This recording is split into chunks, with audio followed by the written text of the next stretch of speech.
আসসালামু আলাইকুম। প্রিয় দর্শক, সরকার 21শে এপ্রিল একটা প্রজ্ঞাপন জারি করেছে। সরকারের স্থানীয় সরকার বিভাগ, মানে স্থানীয় সরকার ও পল্লী উন্নয়ন ও সমবায় মন্ত্রণালয়, যার মন্ত্রী হলেন আমাদের বিএনপি মহাসচিব মির্জা ফখরুল ইসলাম আলমগীর এবং প্রতিমন্ত্রী মিস্টার শাহ আলম। যাই হোক, এই মন্ত্রণালয় একটা প্রজ্ঞাপন জারি করেছে। সেই প্রজ্ঞাপনটা হলো প্রতিটা উপজেলায় উপজেলা পরিষদের যে কমপ্লেক্স ভবন আছে, সেই ভবনে দ্বিতীয় তলায় একটা করে পরিদর্শন কক্ষ স্থাপন করতে হবে এবং সেই পরিদর্শন কক্ষ হবে ওয়াশরুম সহ, মানে অ্যাটাচড বাথ, যেটাকে বলা হয়, একটা অ্যাটাচড বাথ সহ একটা পরিদর্শন কক্ষ করতে হবে। কেন? ওখানে যে আমাদের এমপি সাহেবরা বসবেন। এমপি সাহেবদের একটা আবদার ছিল, ওনারা জাতীয় সংসদে বলেছেন যে যখন আমরা এলাকায় যাই, আমাদের বসার কোনো জায়গা নাই, কাজে আমরা উপজেলা যখন যাই তখন উপজেলা পরিষদে যাই না, ওখানে ওদের কাজের ব্যাঘাত হয়, অথবা আমাদের জন্য একটা বসার জায়গা থাকা ভালো। এটা আপাত দৃষ্টিতে ভালোই মনে হয়, আমার কাছেও ভালো মনে হয়, এটা খারাপ না, আইডিয়াটা খারাপ না। একটা রুম তো থাকতেই পারে, কক্ষ তো থাকতেই পারে, কিন্তু আপাত দৃষ্টিতে যতটুকু মনে হয় আসলে ঘটনাটা কি সেভাবে ঘটবে না। এটা হবে ক্ষমতার একটা বিকল্প জায়গা। যখন এই এমপি সাহেবরা এলাকায় না থাকবেন, তখন এখানে কিন্তু ওনার চামচারা বসে মোটামুটি উপজেলা নির্বাহী অফিসার যিনি আছেন অথবা উপজেলা পরিষদ যেটা আছে তাদের উপর খবরদারি করবে। এমনিতেই আমাদের দেশের স্থানীয় সরকার যে ব্যবস্থাটা আছে সেটা কিন্তু মোটামুটি বিকলাঙ্গ করে দেওয়া হয়েছে এই এমপিদেরকে তার উপর উপদেষ্টা হিসেবে বসিয়ে দেওয়ার কারণে। এমপিরা কিন্তু স্থানীয় পর্যায়ে যত রকম উন্নয়ন কর্মকাণ্ড আছে এগুলো কিন্তু স্থানীয় সরকারের করার কথা, মানে উপজেলা চেয়ারম্যানের করার কথা, সেগুলোর উপর তিনি হলেন উপদেষ্টা হওয়ার কারণে ওনার উপদেশের বাইরে আর কিছুই হতে পারে না।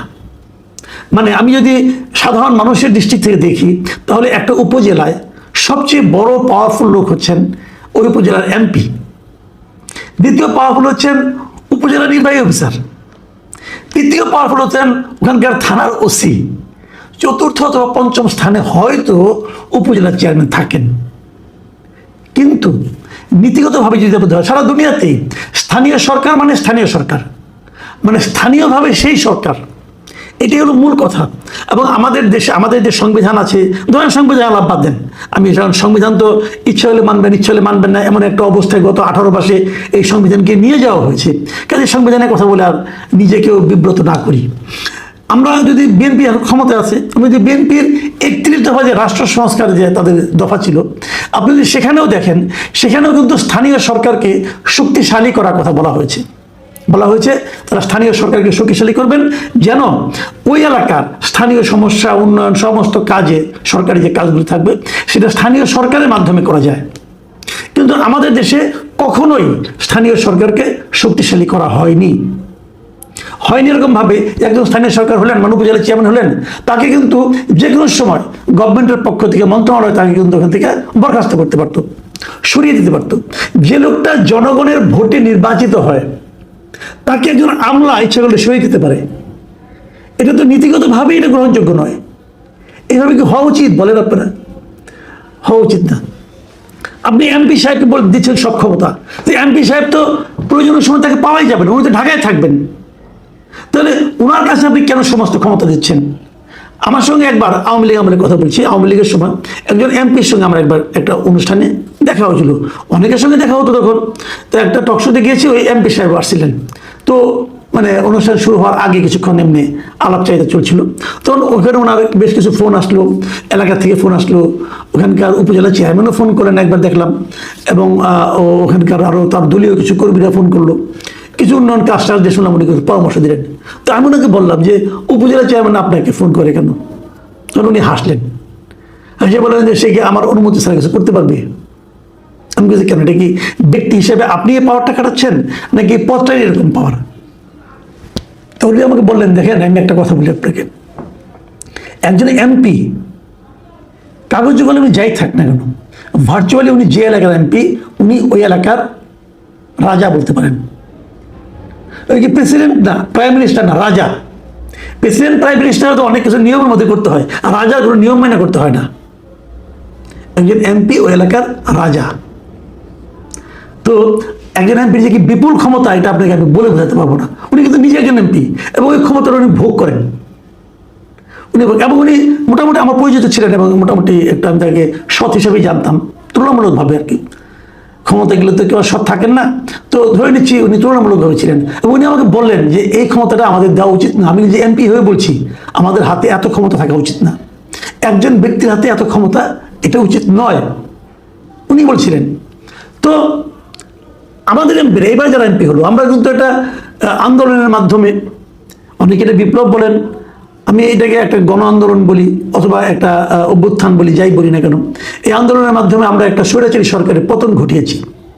এবং আন্দোলনের মাধ্যমে প্রাপ্ত যে সরকার এসেছে, তারা একটা নির্বাচন দিয়েছে। এই নির্বাচনটা, যদিও আমি এই নির্বাচনটাকে অসম্পূর্ণ নির্বাচন মনে করি, বিকলাঙ্গ নির্বাচন মনে করি, কারণ এই নির্বাচনে একটা বড় দল অংশই নিতে পারেনি। তারপরেও যতটুকু নির্বাচন হয়েছে মোটামুটি ভালোই ভোট হয়েছে, খারাপ হয়নি। সেই ভোটে নির্বাচিত যে সংসদ, সেই সংসদ, এখানে সরকারি দল বিরোধী দল আমি উভয় কথাই বলছি, সেই সংসদ আমরা কি সারা দেশের জন্য 300টা রাজা নির্বাচন করেছি, যা নাকি এক একটা এলাকার দণ্ডমুণ্ডের সমস্ত কিছু করতে হবে, তা তো আমরা করিনি। ওই এলাকার একজন শিক্ষা অফিসার আছেন, সেই শিক্ষা অফিসারের উপর কি এমপি সাহেব যে ছড়ি ঘুরাবেন উচিত হবে? হবে না। ওই এলাকায় একজন কৃষি কর্মকর্তা আছেন, কৃষি কর্মকর্তাকে এমপি সাহেবের কথা অনুযায়ী চলবেন? কৃষি বিষয়ক যে সিদ্ধান্ত নেবেন সেটা কি এমপি সাহেবের কথা অনুযায়ী হবে? ওই এলাকায় একজন রাজস্ব কর্মকর্তা আছেন, তিনিও কি এমপি সাহেবের কথা অনুযায়ী কাজ করবেন? সেইভাবে জমি রেজিস্ট্রি করবেন? ওখানকার যিনি ইউনো আছেন, উপজেলা নির্বাহী অফিসার, তিনিও কি তাই করবেন? কেন করবেন? তাহলে উপজেলা চেয়ারম্যানের দায়িত্বটা কি? উপজেলা চেয়ারম্যানের সঙ্গে তো ওনার একটা কমিটি হয়, সেখানে তো প্রত্যেকটা ইউনিয়ন পরিষদের চেয়ারম্যানরা এসে বসেন। তাদের নিয়ে যে স্থানীয় সরকার, সেই স্থানীয় সরকারের চেহারাটা কি হবে? আমাদের অধ্যাপক তুফাইল আহমেদ সাহেব মারা গেছেন, উনি স্থানীয় সরকার বিশেষজ্ঞ ছিলেন। আমার সঙ্গে ওনার বেশ বহুবার রেগুলারলি কথা হয়েছে। আমার দেখার মধ্যে বাংলাদেশের স্থানীয় সরকার বিষয়ে ওনার চেয়ে বেশি লেখাপড়া জানা, ওনার চেয়ে বেশি পণ্ডিত ব্যক্তি আমি আর দ্বিতীয়টা দেখিনি। উনি আমাকে বহুবার বলেছেন একটা কথা, যে একটা দেশের উন্নয়ন কখনোই সম্ভব হবে না যতক্ষণ পর্যন্ত আপনি সেখানকার স্থানীয় সরকারকে সবল করে না তুলবেন, শক্তিশালী করে না তুলবেন। উন্নয়ন কেবল ঢাকা শহরে হলে হবে না, উন্নয়ন স্থানীয় পর্যায়েও হতে হবে। আপনারা ভাবুন একটা জিনিস, আপনার সারাটা শরীর মনে করেন শুকনা লিকলিকি, মুখটা মাথাটা ফুলে এত বড় হয়ে গেছে, এটা কি আপনার স্বাস্থ্যের লক্ষণ নাকি অসুস্থতার লক্ষণ নাকি রোগের লক্ষণ? সারা দেশ একবার লিকলিকে আছে, ঢাকা শহরকে আপনি সৌন্দর্যমণ্ডিত করছেন, এটা কিন্তু স্বাস্থ্যের লক্ষণ নয়। দেশে উন্নত হবে না, বরঞ্চ আমি মনে করি স্থানীয় সরকারকে আরো পাওয়ারফুল করতে হবে। এভাবে পাওয়ারফুল করতে হবে যে স্থানীয় সরকার যে নির্বাচিত সরকার হবে, তাকে যেন মন্ত্রণালয়ে তাকে যেন বরখাস্ত করতে না পারে, তাকে যেন মন্ত্রণালয়ে সাসপেন্ড করতে না পারে। একজন নির্বাচিত ব্যক্তি, উনি ওই এলাকার সমস্ত উন্নয়নের কাজগুলো, স্থানীয় সরকারের যে উপজেলা চেয়ারম্যান, ভাইস চেয়ারম্যান এবং উপজেলা পরিষদ যেটা আছে, সবাই মিলে তারা যেন এলাকার উন্নয়নের জন্য কাজ করতে পারেন। কোন এলাকায় একটা ব্রিজ দরকার, এটা উপজেলা চেয়ারম্যান জানবেন, এমপি সাহেবের জানার দরকার নাই, এটা এমপি সাহেবের কাজ না। মেম্বার অফ পার্লামেন্ট আইন প্রণয়ন করবেন, এটাই আইডিয়াল নিয়ম। আমাদের এখানে মেম্বার অফ পার্লামেন্ট যারা হন, তারা এলাকার রাজা হতে চান। এই রাজা হওয়ার মানসিকতা যতদিন পর্যন্ত আমরা দূর করতে না পারবো ততদিন পর্যন্ত কিন্তু হবে না। এই রাজা আবার কি জানেন, এই রাজা আবার ট্যাক্স দিতে চায় না। এমপি সাহেবের কিন্তু যেখানে টোল দিতে হয় না, ওদের কিন্তু টোল দিতে হয় না। কেন টোল দিতে হবে না?